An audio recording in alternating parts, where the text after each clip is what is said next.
আমাদের দেখলাম যে হাসনাত আব্দুল্লাহ সাহেবদের গোপন প্রেমের চিঠি বেরোচ্ছে।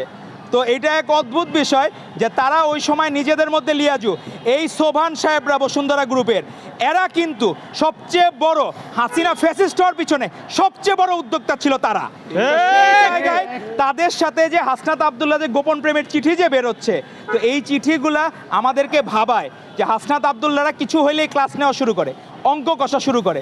এখন এই অঙ্ক কষা এটা কি সোবান সাহেবের কাছ থেকে কি ব্যবসায়িক অঙ্ক শিখছে কিনা, এটা হলো ইম্পর্টেন্ট বিষয়। তো আপনারা মুখে মধু নিয়ে ঘুরেন, নীতি কথা শোনান আর নিজেরা অনৈতিক কাজ করেন।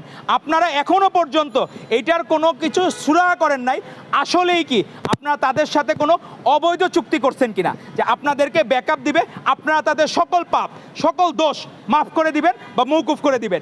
এই রকমের কোনো আনঅফিসিয়াল যদি চুক্তি আপনারা করে থাকেন, বাংলাদেশের মানুষ ফ্যাসিস্ট হাসিনাকে তারাই তো কিন্তু কার্পণ্যবোধ করে নাই, সেখানে আপনারা কিন্তু এক মুহূর্ত টিকতে পারবেন না। তো সেজন্য যদি সত্যিকার অর্থে নীতিকে ধারণ করেন, আদর্শকে ধারণ করেন, বাংলাদেশের মানুষের কাছে আপনার ক্ষমা প্রার্থনা করা উচিত। যদি বসুন্ধরার কাছ থেকে আপনারা 1 পয়সা পরিমাণ বা 1 টাকার বেনিফিট আপনারা নিয়ে থাকেন, জনগণের কাছে অবশ্যই আপনাদেরকে আনুষ্ঠানিকভাবে সরি বলতে হবে। জামাতে ইসলামী 71-এর কারণে এখনো পর্যন্ত ক্লিয়ার করে নাই বাংলাদেশের মানুষকে, তারা আজও ঘৃণিত।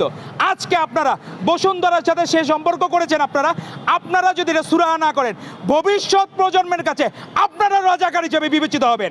আপনি যে কোনো ফুটবলের সমর্থক হইতে পারেন, কোনো সমস্যা নাই, কিন্তু নিষিদ্ধ লীগের সমর্থক হলে সমস্যা আছে। স্বৈরাচারের দালালেরা হুঁশিয়ার সাবধান, হুঁশিয়ার সাবধান, স্বৈরাচারের দালালেরা স্বৈরাচারের দালালেরা হুঁশিয়ার সাবধান।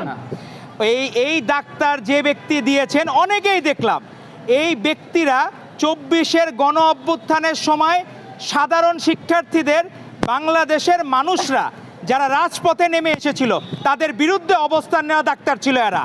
যে ব্যক্তির কথা বললাম যে আর্জেন্টিনার কোনো জার্সি পরে আসলে তাকে অর্ধেক ফ্রি দিবে, এই যে মহাত্মা গান্ধী চরিত্র, সে এখন মহাত্মা হাবিব তার নাম মনে হয়। এই মহাত্মা হাবিবরা কোথায় ছিল এতদিন? আজকে যখন 24-এর গণ অভ্যুত্থানে আমাদের ভাইয়েরা বোনেরা হাসপাতালের বেডে কাতরিয়েছে, তারা সেই সময় মৃত্যুর মুখে ধাবিত করেছে আমাদের কোনো চিকিৎসা না দিয়ে। এই ব্যক্তিরা এখন বিভিন্নভাবে পুনর্বাসী দেওয়ার চেষ্টা করছে। যে ব্যক্তির কথা বললাম, এই ব্যক্তি হচ্ছে নিষিদ্ধ আওয়ামী লীগের একটি চিকিৎসকদের সংগঠন আছে, স্বাধীনতা চিকিৎসক পরিষদ। সেই স্বাধীনতা চিকিৎসক পরিষদের সাংগঠনিক সম্পাদক পটুয়াখালী জেলার। তো এরকম ব্যক্তিরা যখন এরকম জনপ্রিয়তা পাওয়ার চেষ্টা করে, তখন তো বিভিন্নভাবে মনে হয় ওই যে যেমন ফ্যাসিস্ট হাসিনা টুস করে ঢুকে পড়ার চেষ্টা করতেছে, তো এগুলো তো প্রক্রিয়া, বিভিন্নভাবে তারা ঢুকে পড়ার চেষ্টা করতেছে।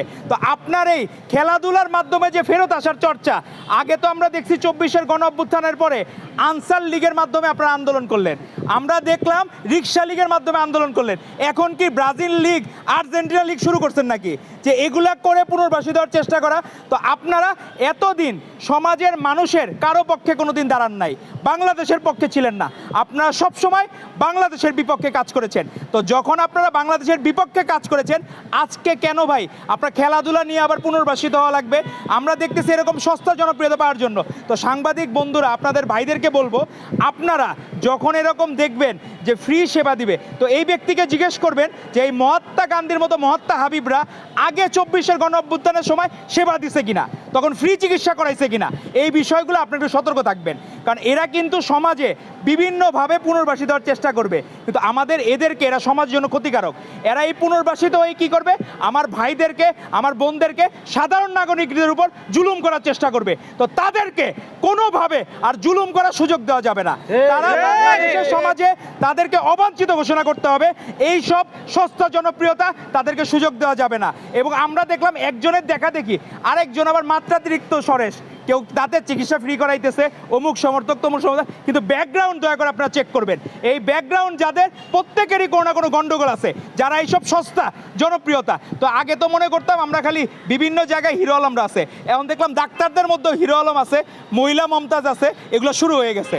তো আমাদের এই জায়গাগুলোতে প্রত্যেককে সতর্ক থাকতে হবে, কারণ আওয়ামী লীগ সমাজের জন্য ক্ষতিকারক, নিষিদ্ধ ছাত্রলীগ ক্ষতিকারক। তাদেরকে কোনো জায়গায় আমরা চাবো যে সাংবাদিক বন্ধুরা কোনো এরকম নিউজ আসলে একটু ব্যাকগ্রাউন্ডটা দয়া করে চেক করবেন, এটা আপনাদের প্রতি অনুরোধ।